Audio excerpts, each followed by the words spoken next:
We're live. There's notifications.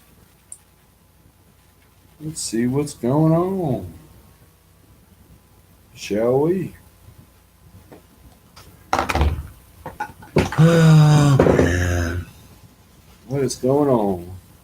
We got everybody in here. All right. We've got Jason Perry, Provost Motorsports, Pale Rider, Salty Pirate, Daniel Adami, Anthony T, Eric Vaquero, Ralph Floto, Big Rig Radio Network, Jeff. Nice hat. Thank you. Yeah. So this is right there.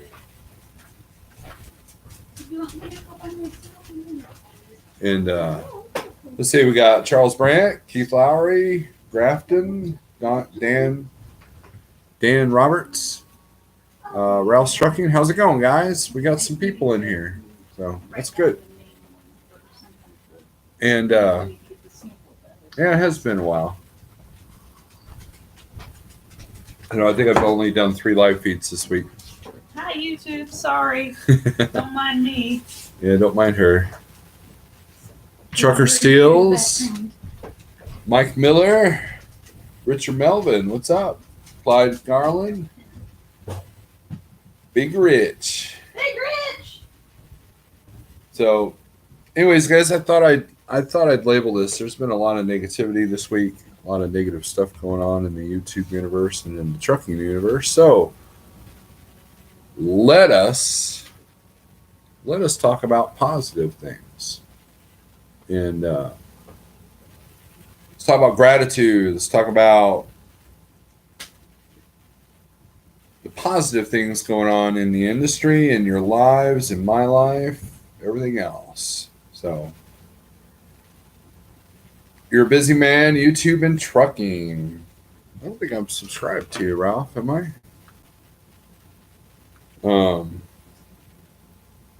Positive, love it. Grateful I'm alive today. There you go, Trucker Seals. Triple T, what's up? I'm going to say something positive. Just give me a minute. Spectre, what's up? Damn, I was going to go live trying some new equipment. Well, Spectre, I won't be on here long. You know me. Try to only be like less than an hour. And if we don't have a whole lot to talk about, it'll be less than that.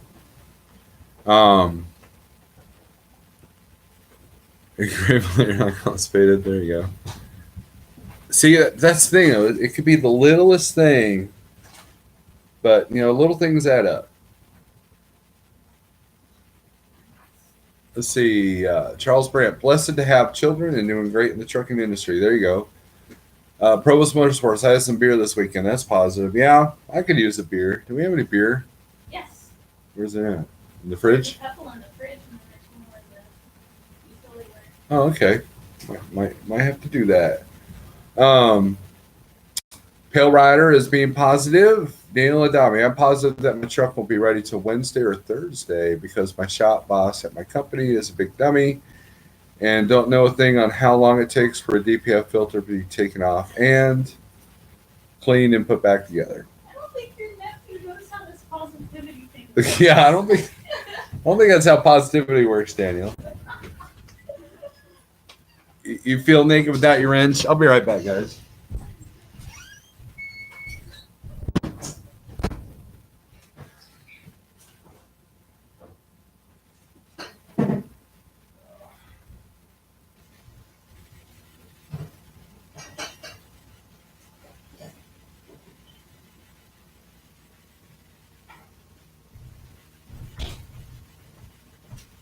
All right, guys.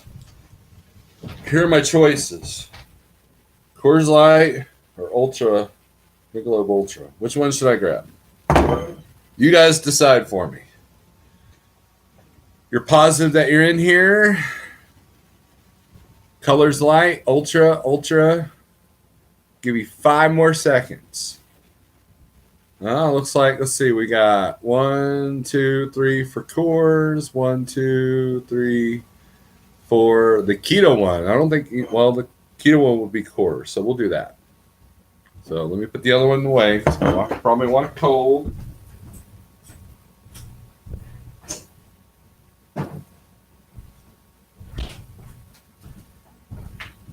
Now, there's going to be a disclaimer. This will not be a James Best drunken live feed because I've only got 2 beers.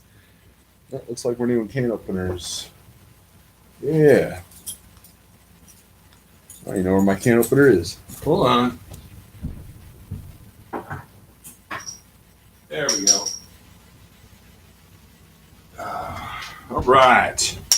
So here's some positivity. I'm sitting at home with the beer in my hand. I'm under a load, so we get time off, and still making money. Wrong keto choice. No, it's light. So.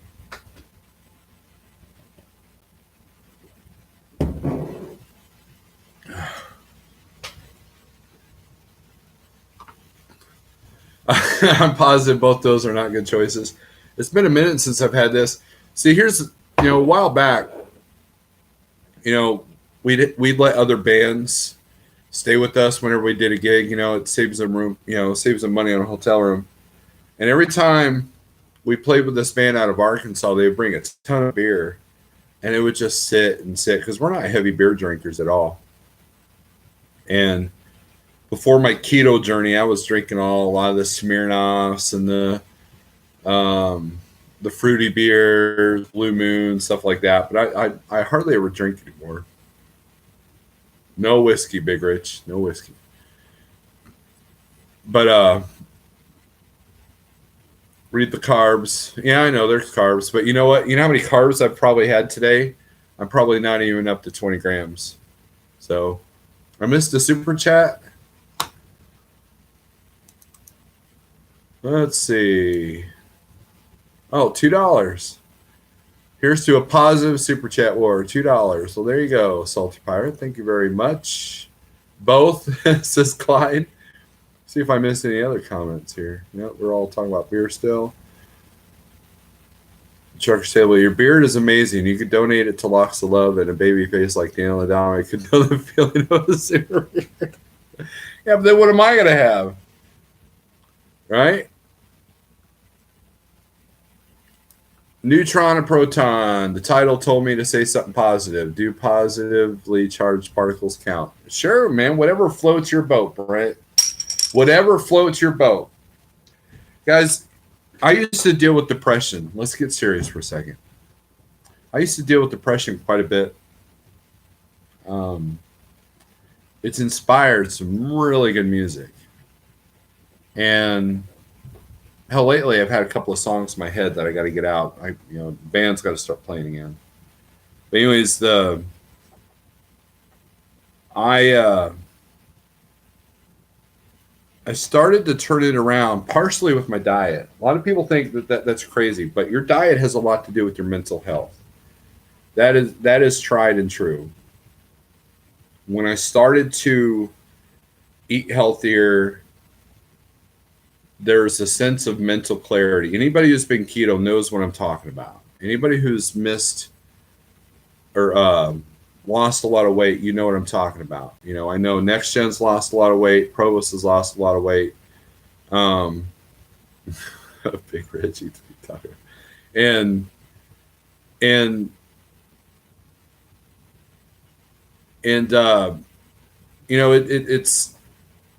so with this mental clarity, there's a lot of things, a lot of my normal inside of the box holding myself limitation thinking has started to expand. It's started to correct itself. And I find myself feeling more philosophical. That's where the morning coffee thoughts have come from. And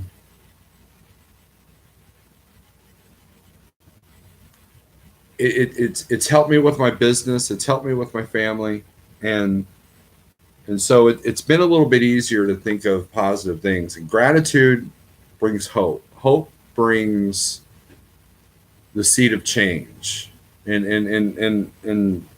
when you lose all hope, that's where suicide happens. That's where, giving up happens is when you lose all hope. So hope is the seed of success, in my opinion. And gratitude is the seed for that. It's all connected, Big Rich has lost almost 100 pounds. I saw your picture on Facebook there, my friend, and that is awesome. You burned 20 pounds this week? Wow.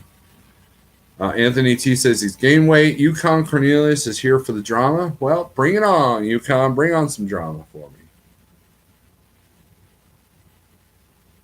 Don't get black pilled. I have no idea what that means. I went down the Gorky Park in the wind. Scorpions. Your video this morning was spot on. After almost 16 years of driving a truck, I feel trapped and it sucks major, but priorities outweigh what you want, I guess. I think that, especially as an owner operator, we all kind of get in this groove, right? And, when a lot of us entered the spot market, it was tough to find a groove. It's tough to find a groove when you're calling 20 to 30 brokers every time you sit down. It's tough to find a groove when you're going into a market completely unknown, I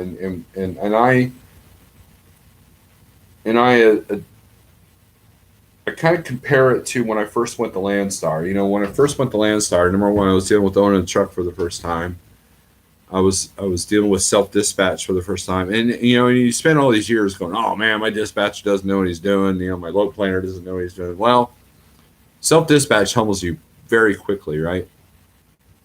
And then dealing with paying the bills and all that stuff, it was all new. I felt like a rookie all over again. And to the point that you get so distracted, you make rookie mistakes, hitting curbs with the trailer and, stuff like that. And so when I went over to Snyder, I was more well prepared because Jeff had pretty much started talking like how he views the load board, what loads he looks at. And then he would look at my area and just kind of, we'd always go back and forth. And I remember a friend of mine and I were at the hotel, because a friend of mine went with me, he started Snyder the same time I did. And so I remember we were on the load board and Jeff was like, oh yeah, look at this. He was like really just like, like that. But after a couple of months, he started to find your groove. He started to know the processes that Schneider goes through, the NAT and the nows and the where to go, where not to go, how to deal with empty trailers, how to deal with dropping hooks, how to, the relays to avoid, that kind of thing. And once you found your groove, boom, now you got consistency. Now you're allowed, it enables you to free up your mind to think of other things. How can I improve? How can I do this better? What does the truck need? That kind of thing. And that's where I'm at now in the spot market. I have finally found my groove. It's taken me I've been at this for a year and a half now, and I'm just now finding a groove in the last 3 months. And my numbers reflect that. My performance reflects that. And that's been kind of nice. There's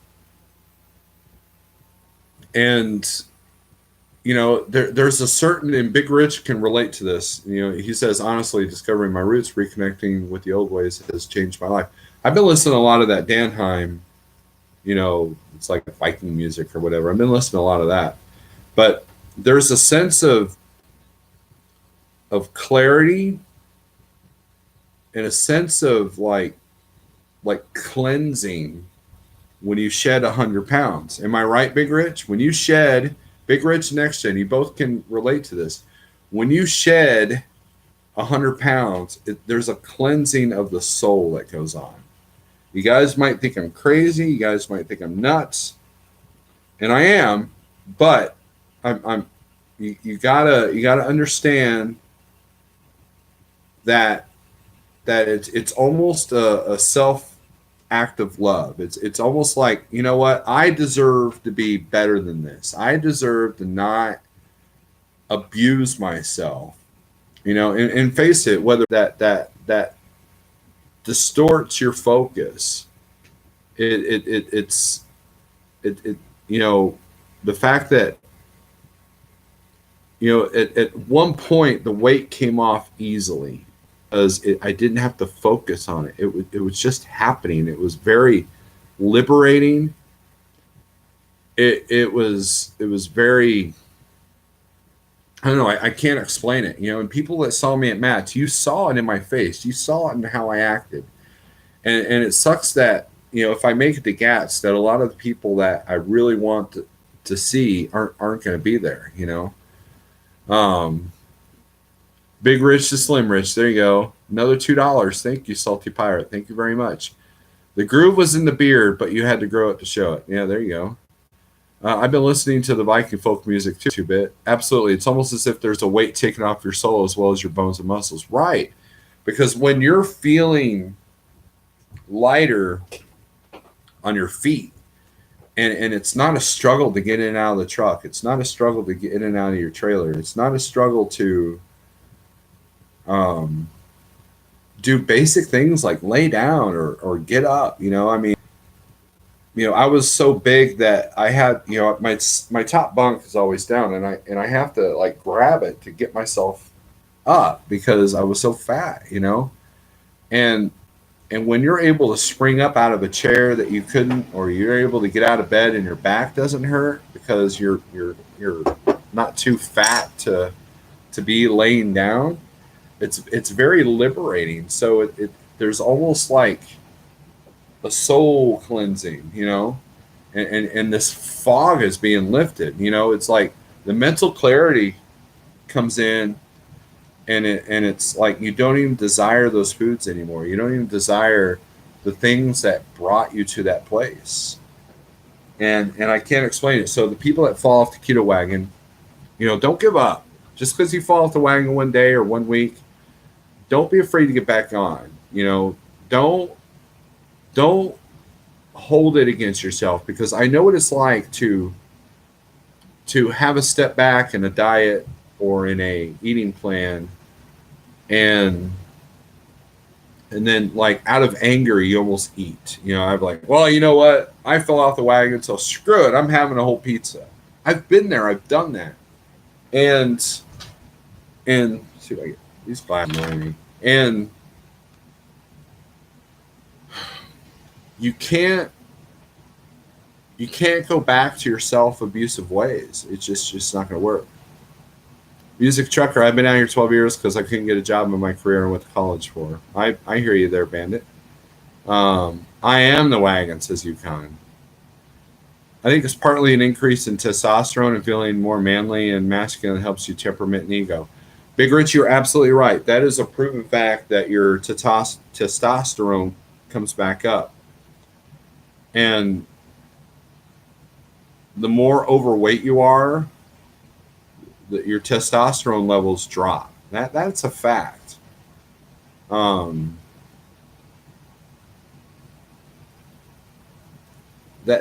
is a fact. You got to get back on the wagon, trucker seals. Dan Roberts, it's amazing what my weight loss did for me. I get what you're saying, right? And that's. I mean, I can't.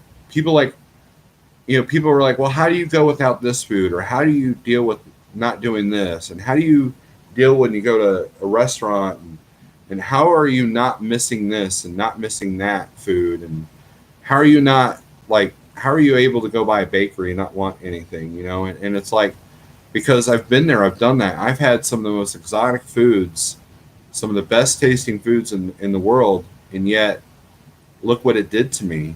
I don't miss feeling like crap. I don't miss not being able to get up out of bed. I don't miss the fact that I have absolutely no motivation to continue living. I don't miss that at all.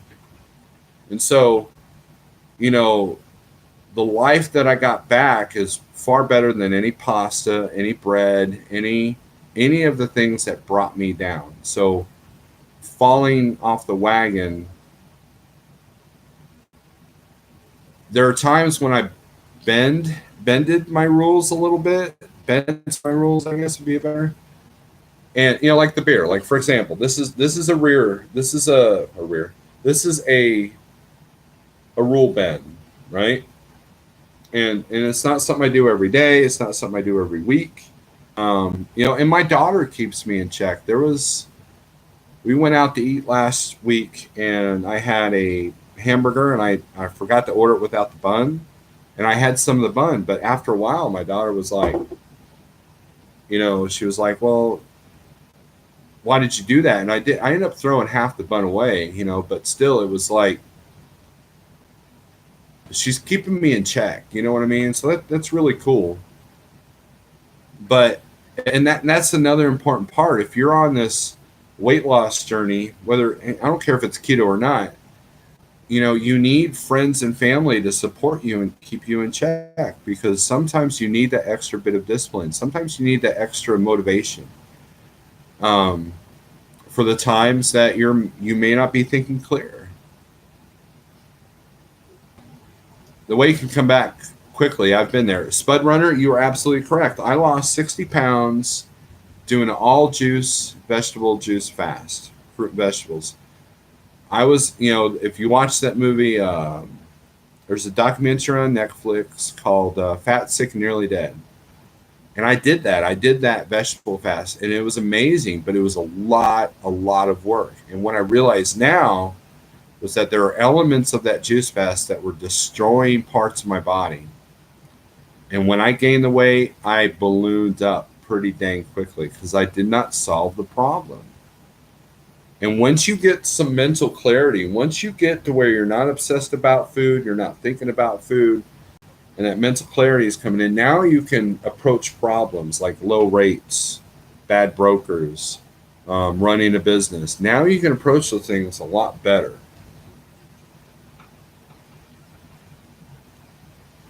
Do you think you can get rid of the CPAP since weight loss? Airvaquera, I don't know. I would have to look into the insurance because sleep studies are expensive. And I'm not sure if the clinic in Branson that I originally went to is still around. But that's eventually my goal. But right now I'm so used to sleeping with it, and I sleep real good with it, that I actually like using it. But I would like to get back to getting a 2-year card, but I have to have a new sleep study to prove that I don't have sleep apnea. So if I still do, it's a waste of money. Yukon, your testosterone levels don't necessarily drop. Actually, your estrogen levels increase. Same effects. There you go, Yukon. That's I believe that. I believe that. Bush Light, I believe, has the lowest carbs. Right, and we usually have that in the house, but we didn't. Yeah, when you remember what those other foods did to you and how they made you feel physically, you really don't have the desire to eat some of that stuff again. Exactly, and here's how addictive sugar is, guys. I've been without sugar for over a year now, and I still have cravings. There's still times when I want something sweet, and so I find the alternatives. I find the Quest bars, or which those are ungodly expensive if you get them at the convenience store. I've got that monk fruit sweetener I'll add to my, add to a drink every now and then. Um, but the bubbly and the Perrier have really helped out with that. Um, I'm opposite. I can't gain weight as Stu Manchu. Yeah, I've seen you, man. You're a thin dude. Trucker's Table, got to run. Having dinner with the wife. Be sure to leave video up for 24 hours so I can watch it tomorrow. Y'all have a good night. Thank you, Trucker's Table, for the $19.99. I appreciate it. Appreciate it very much. I bet corn syrup causes sleep apnea. Corn syrup causes a lot of health problems. Here's the difference between like cane sugar and corn syrup. It's the same difference as cocaine and the cocoa plant. That's it.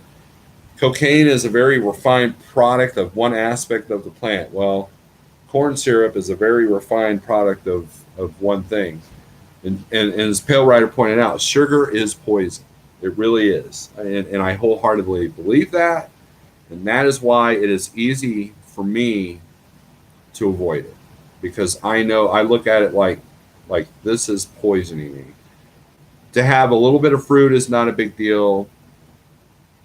To have a high sugary vegetable like beets or something like that, that's not a big deal as much as pure sugar or corn syrup corn fructose syrup, all that stuff, all that stuff. That's just it does more than just make you gain weight. It affects your kidney health. It affects your liver health. It affects every aspect of your body and causes diabetes. More addictive than meth. I believe that wholeheartedly, Yukon, because look how many of you guys have, fallen off the wagon. That is true addiction. I mean, name any other substance that's natural that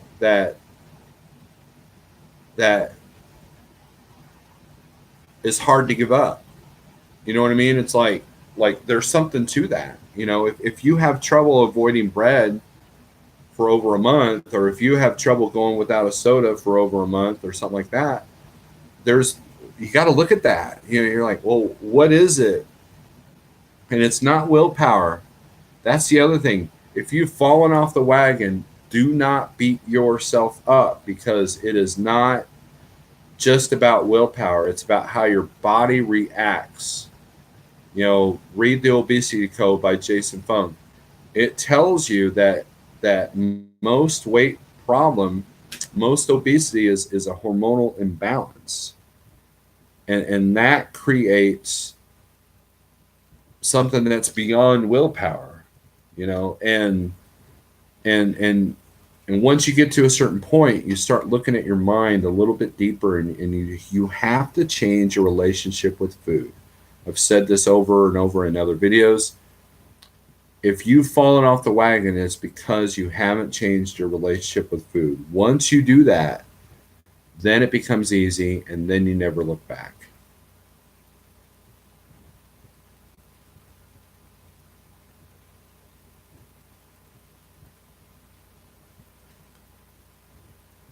Right.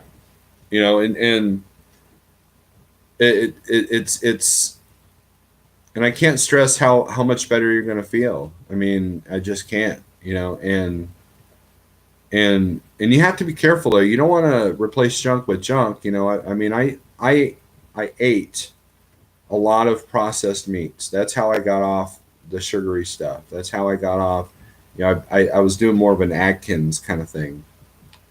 And when I found myself stalling on my weight loss, I found myself, it's because I'm eating too much of the meats and not enough fat. I was eating too much protein. Too much protein can do the same thing. So it's not, you don't have to have it down to the science, but you definitely have to tweak. Some people need more fat. Some people need more, protein. Some people need, more vegetables. You need more nutrients, that kind of thing. But I did a 24-hour fast earlier this week by accident because of the situations I was dealing with that day with the load or whatever. And then also I had completely forgotten to eat. When was the last time you forgot to eat? Usually it takes like a death in the family or a highly stressful situation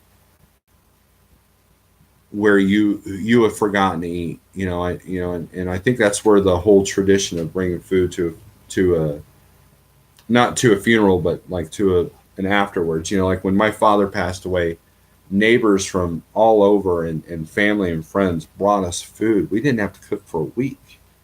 And it's because you forget to eat, and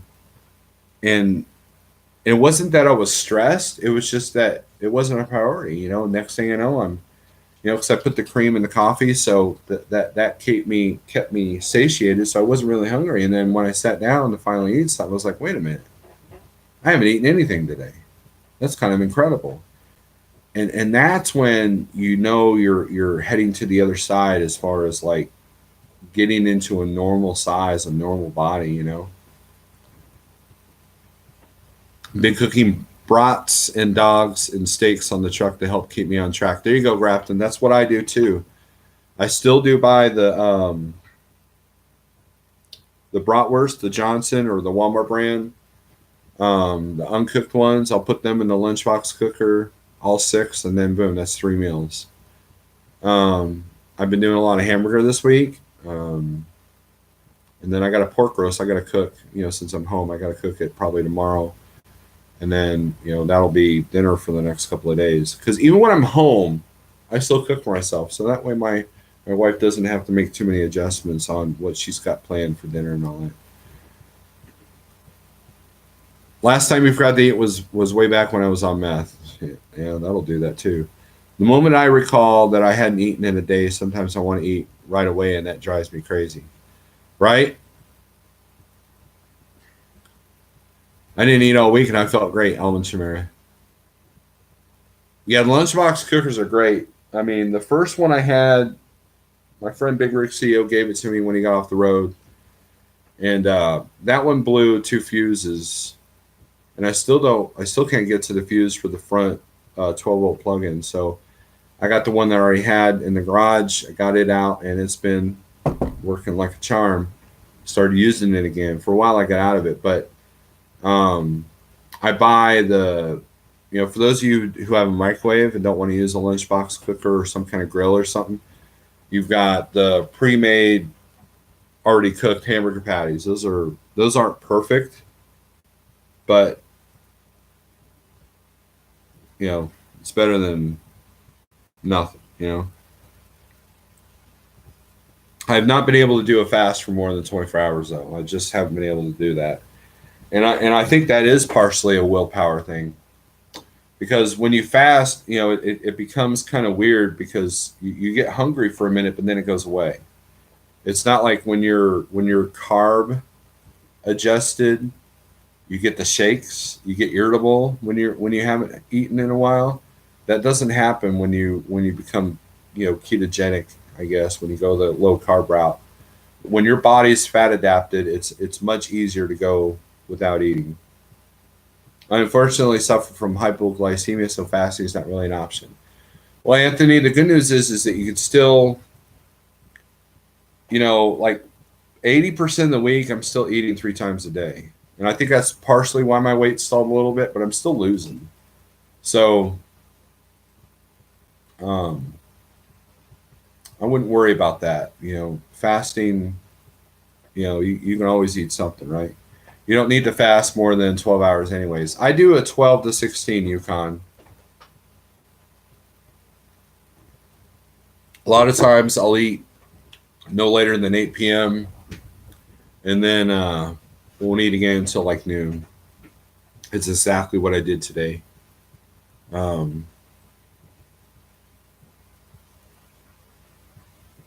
Yeah, I had lunch at 11:30 when I was sitting in Effingham, and then didn't eat again until I got home.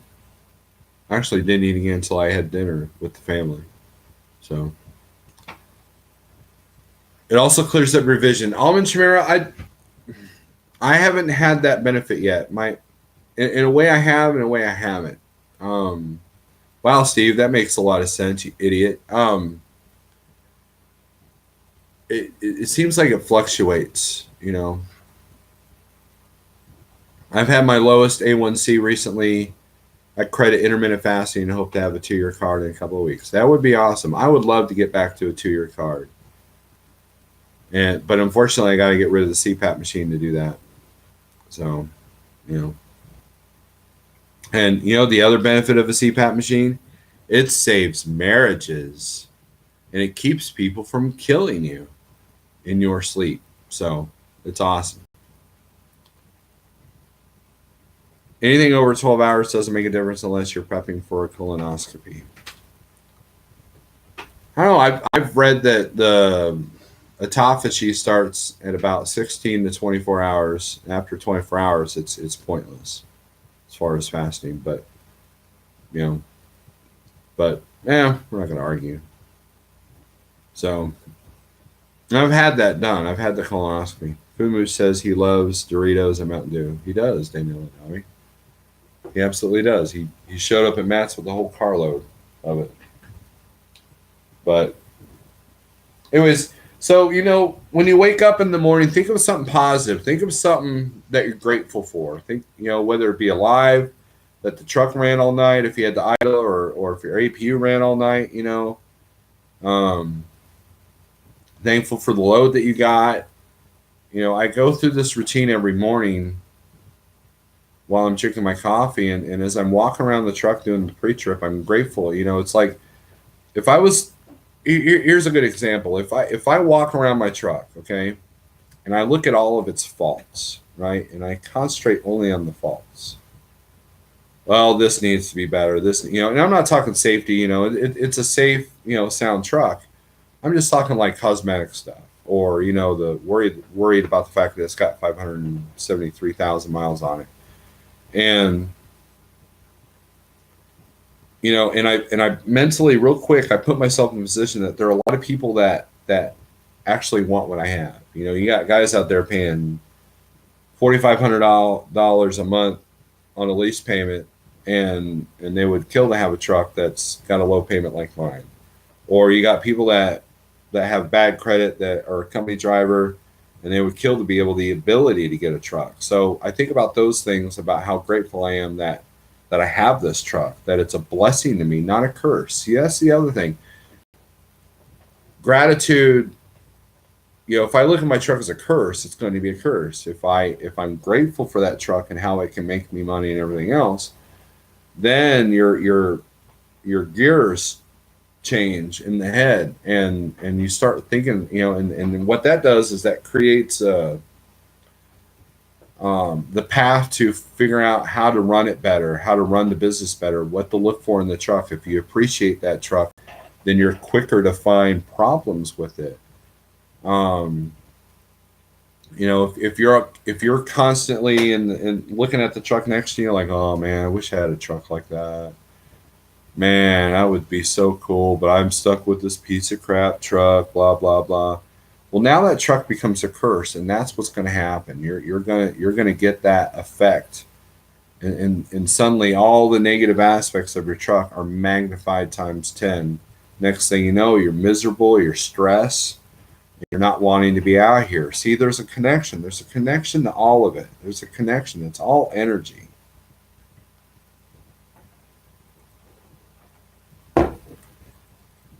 You drop insulin and increase glucagon, which stimulates autophagy. You need low liver glycogen, which is usually only after about 14 to 16 hours of fasting, but it's even more likely to happen after 24 hours. Yes, next gen.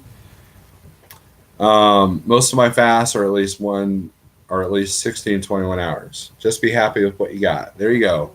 TJ Jones, what's up? And if you want better, do better, right? To start that process,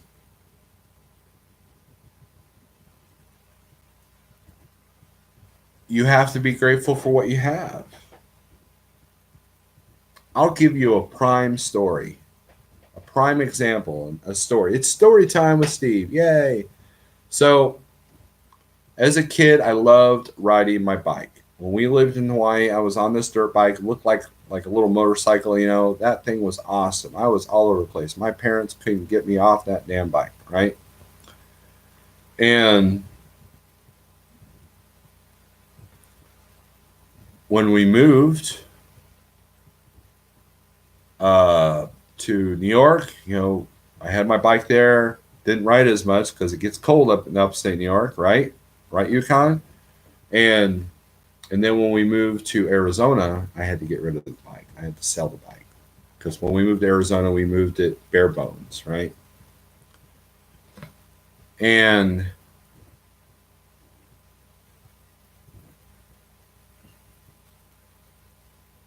we were broke, and I wanted a bike, and my dad would not buy me one. So here's what he did. He goes out and he gets a broom handle, and he puts a nail in it on the very end of it. Now in Phoenix at that time, behind each row of houses was an alley, a dirt road, and you had these big round trash cans, like I'm talking like huge, right? And like 4 or 5 houses would use these same trash cans. And so in the 100-degree plus heat, he showed me how to use the nail at the end of the stick to get the cans out of the trash can. And if you hit an alcoholic's trash can, gold mine, right? And so you said, if you collect money from these cans, I will take you to the aluminum recycling place. And I believe the price at that time was 35 cents a pound. And then you use that money to buy your own bike. So for 2 months, I went in the sweltering heat in the middle of summer collecting cans in this neighborhood.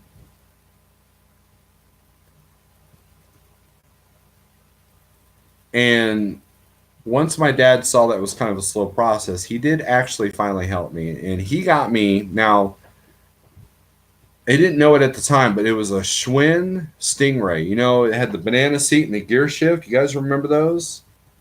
And at that time, it was an old clunker of a bike, right? And I was so grateful to have that bike. You know, I'd ride it around the neighborhood, and then I realized that all the kids were making fun of me. They've never seen a bike with a gear shift. They never banana seat. What are you, 3? You know? And this bike that I had worked my butt off for, that I was so grateful to have, now all of a sudden was not good enough. And that infuriated my father, because it was a complete lack of gratitude. And so suddenly what was enough for me was not enough. And I believe, you know, and my dad, he kind of, you know, he did feel like, okay, well, here's what we'll do. We'll strip it down and we'll paint it. So we repainted it and shined it up and got it back to its old glory. And when he saw that that wasn't good enough, you know, he was disappointed in me, and that still hurts me today to think about that. And so from that point on, he still had the whole philosophy that if you want something, you got to work it for it. If you want a better bike, buy it yourself. And so I acquired a newspaper route. That was back when kids could still deliver newspapers, and I found myself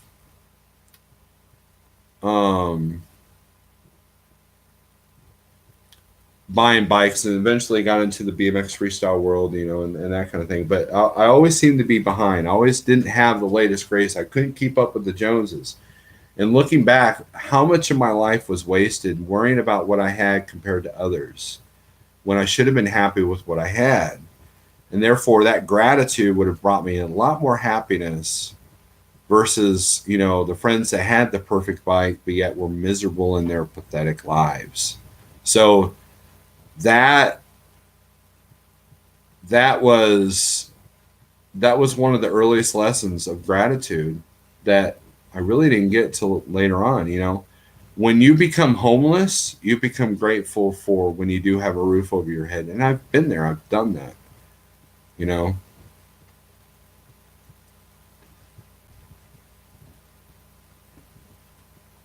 Fast to gas, says Little Bike Coach. Have you hit the like button today? Paul Wibbles, what's up? And I find myself doing that from time to time, you know. And so I have to remind myself that I'm grateful to have the truck that I have. I'm grateful to have the trailer that I have. And the fact that what I have is not easy to get, so I should be grateful that I even have it, you know. I'm grateful for this clock right there. That is a Metallica clock that Ratman Roden, who's not in here, got for me. So, you know, I'm grateful for the subscribers that I have. I'm grateful. I'm even grateful for the trolls that don't like me, because you bring balance. You bring attention to things that maybe I didn't think about. See, that's how gratitude works. I'm grateful for the positive things that have happened for me, but I'm also grateful for the negative things, because they teach lessons. And therefore, you become stronger for that. See how gratitude works? It's all connected. And And that is how I keep from going back to abusive old ways. That is how I become stronger, and I try to help people out. I was talking to a friend of mine today that just entered the spot market, and he's overwhelmed right now, and I helped him out. I simplified things. I told him the strategies that I've learned the hard way and things that I'm using to create the consistency that I have now. That consistency has created a comfort level. And so now I book with confidence. Now I'm running my business with confidence, and I have enough confidence that if my truck was to throw a rod or do something completely devastating tomorrow, I'm going to be okay. It may not be the most ideal situation, but like when I blew my turbo in the old truck, I was grateful for the hotel room. I was grateful that I had the means to pay for the hotel room. I was grateful that it was a nice hotel room, and I was grateful that I had a lot of friends that were trying to help me point out things mechanically, which actually helped when I went to the shop and pointed a few things out, which they found problems with. So, or I could have sat there and sulked in my hotel room thinking about the $10,000 repair I'm getting, and how am I going to pay for this? How am I going to do this? Well, no, I prepared for that. And so gratitude can keep the stress level down, and stress causes disease. Stress causes you to make bad decisions, and it's all connected. I used to take everyone's trash out at the apartment complex I lived at for 50 cents, bought my own bike, and then tools to fix and build bikes, made money doing that. There you go. Gratitude goes a long way, right? And I'm not trying to preach to you guys. I'm not trying to tell you what to do, but try it.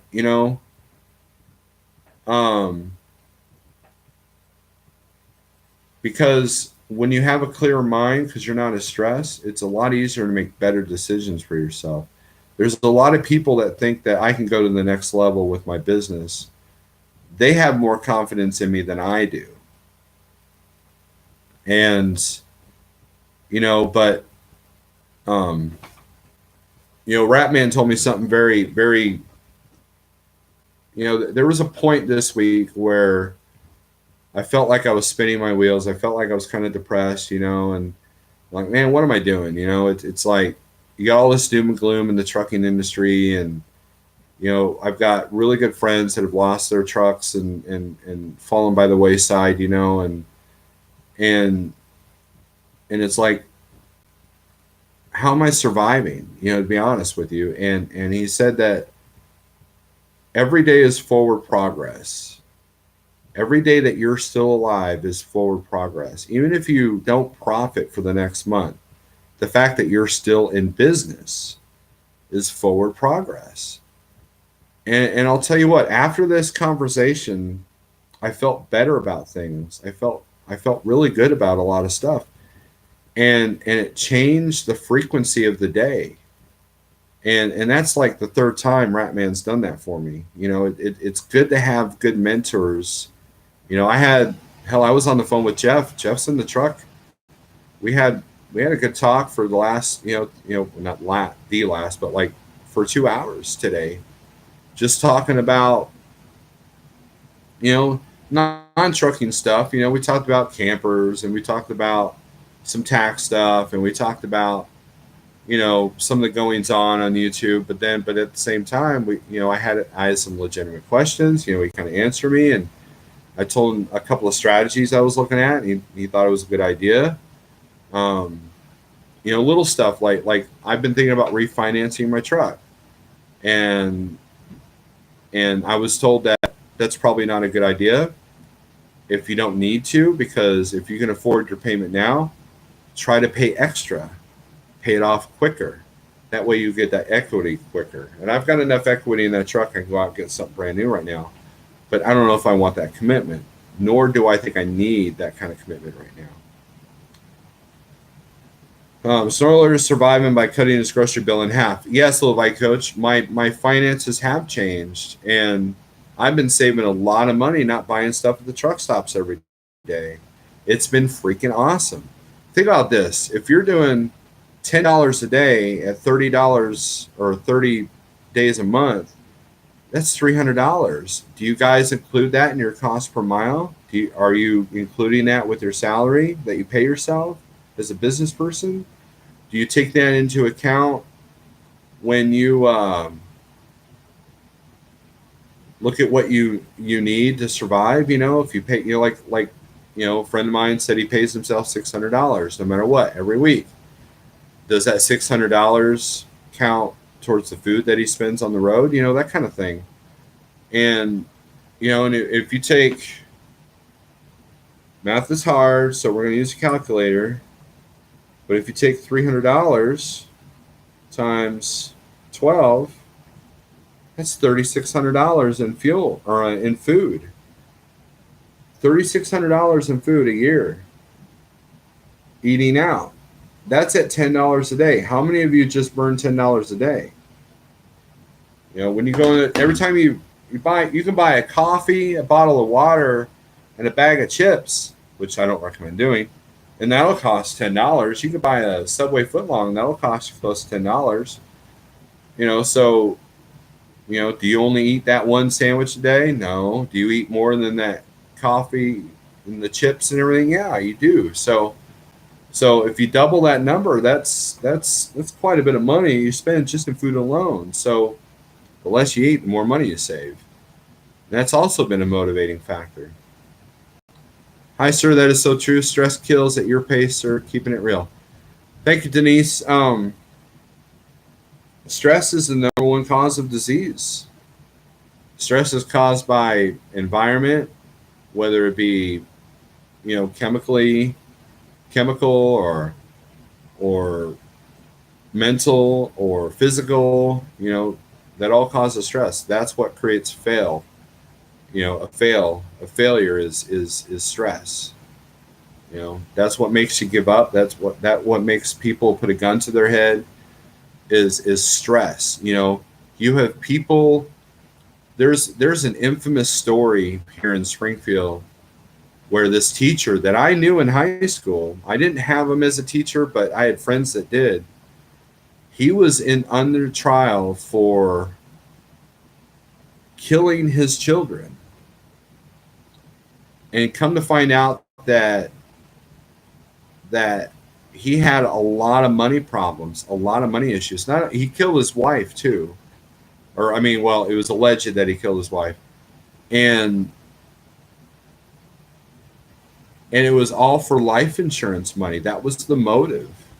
And it's like, how far gone and stressed about money do you have to be that you're willing to kill somebody for money? Whether you're robbing somebody at gunpoint or planning someone's death to collect life insurance.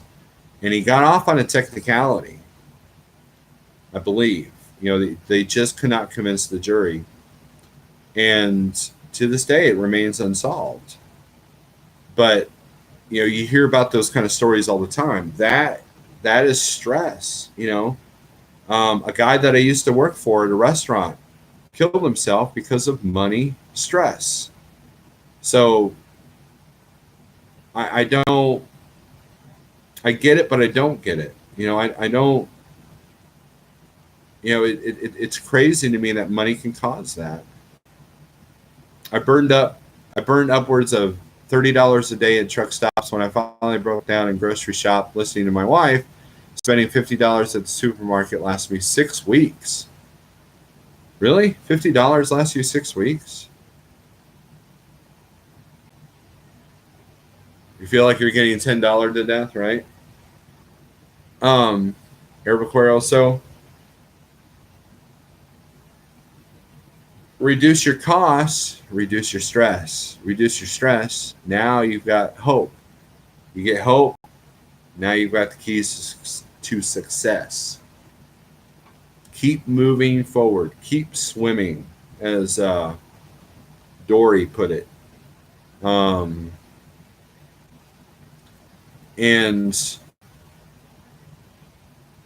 it's not how many times you fall, it's how many times you get back up. All this eye of the tiger stuff, right? But the reality is that times are tough for some people right now, for a lot of people right now. And you know, incidences like what happened, things that happen like what happened with Trucker Rudy and the flatbedder guy, that's becoming more common. You know, shootings at truck stops are becoming more common. You know, you got more people taking their 30-minute breaks at the fuel island. You have, you know, I remember in 2009 when fuel was $4 a gallon, how stressed out the owner operators were because they just didn't know if they were going to make it next week. So everybody was stressed out. Everybody was making less money. So boom, that creates stress. That creates misery. Misery creates violence. You see how it's all connected? Negativity breeds negativity. Must have bought $50 of ramen noodles. Yeah, one of those super savers that sell knockoff brand foods. There you go. Yeah, Ruler Foods in northern Kentucky. You can spend $100 and have a ton of food. Yeah, yeah, we've got a few of those stores here in Springfield. Not that brand, but definitely, you know.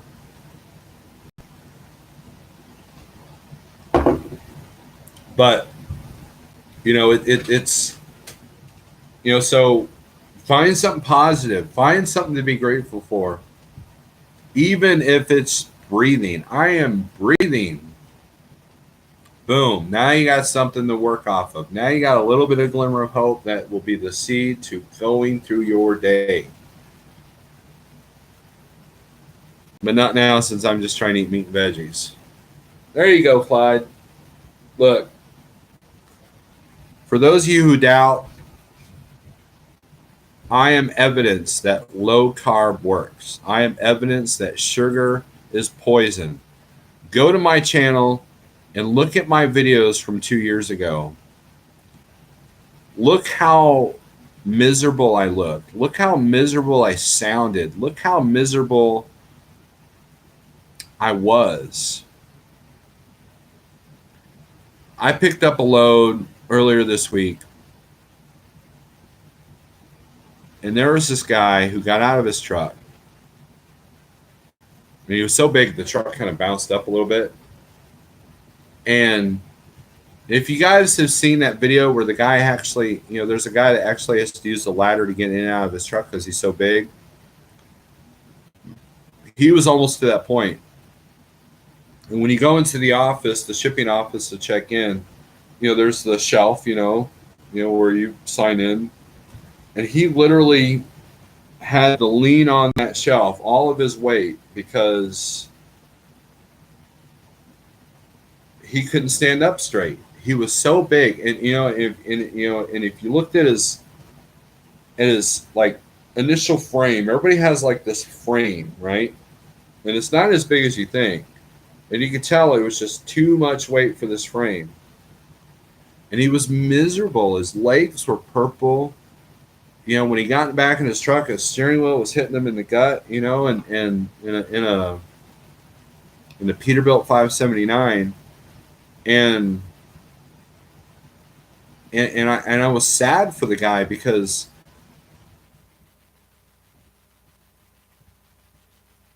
that problem is rampant in a lot of truck drivers. You know,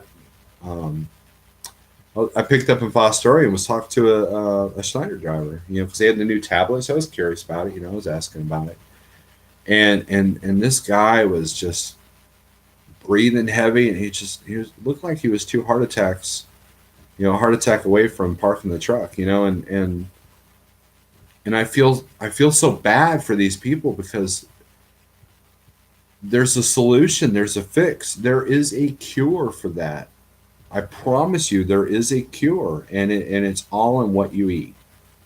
And I can't stress that enough. And if my videos don't show you that, the people that have seen me in person, if they can tell you what they've seen, the difference is, you know, I mean, that should be proof enough. My daughter weighs 100 pounds, and I've lost 100 pounds from my heaviest. I've lost a whole person, a whole 14-year-old person. And when you think of that, it's kind of amazing. And and she saw the difference in how I acted, how I felt, what I was able to do. Family outings were a lot more pleasant. We went to the Ozark Empire Fair last weekend. By the way, that live PD, did you guys catch that live PD? Saturday night, that happened right outside of the fair there. Anyways, that would have been a miserable, expensive, long walk for me, but it wasn't this time. I felt pretty dang good, and it was so awesome to be able to do that. So, I bet your knees and back feel 20 years younger. Yes, Clyde.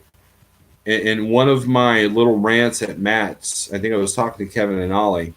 I was jumping up and down to prove how much energy I had after walking around all day. And had my shoes been better, I think I would have felt better. So I bought some new shoes finally, and I'm looking forward to GATS. Whether or not the logistics works, I don't know yet. I just finished my second beer snowler. You need to go get yourself another. I'm still working on the first one, man. I'm not a beer guzzler. I'm really not. See, that's how much I got left. Besides, there's only two left, and the other one's for my wife. Does GATS mark the 1 year for the weight loss for you? Actually, no. It's a little bit before that. July is when, I believe it was July when I did the Struggle is Real video, and that was when I started to lose the weight. From that video to GATS last year, I'd lost 20 pounds, and then that's when the snowball effect happened. And Little Viking Coach, I got to thank a little bit for that, because he challenged all of us YouTubers to go to the Landstar Pavilion and weigh ourselves, and I was the only one that did it. And yeah, oh wow, Steve, that sounds egotistical. How dare you think you're better than other YouTubers? Oh my God. Well, that's what gets you views. If you think you're better than another YouTuber, so plus one there. But it puts some, accountability on this, and that was motivating to me. It's like, well, I can't go back now. If 6 months from now I gain all my weight back, I'm going to be the laughing stock of YouTube. Or if a month after I claim I'm going to start a weight loss program, and then I'm back to my old habits publicly on YouTube, that's no good. All that does is send out a negative message that yeah, it's hard, and it's and you can't do it, because if I can't do it, you can't do it, and it's just kind of a spiral. We're gonna watch you from the channel.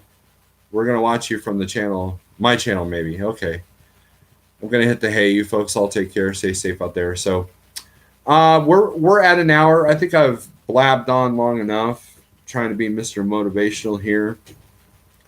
And we'll let Spectre go live, and I'll finish this beer watching him. But guys, take it easy. Thanks for watching. Make sure you click like and subscribe.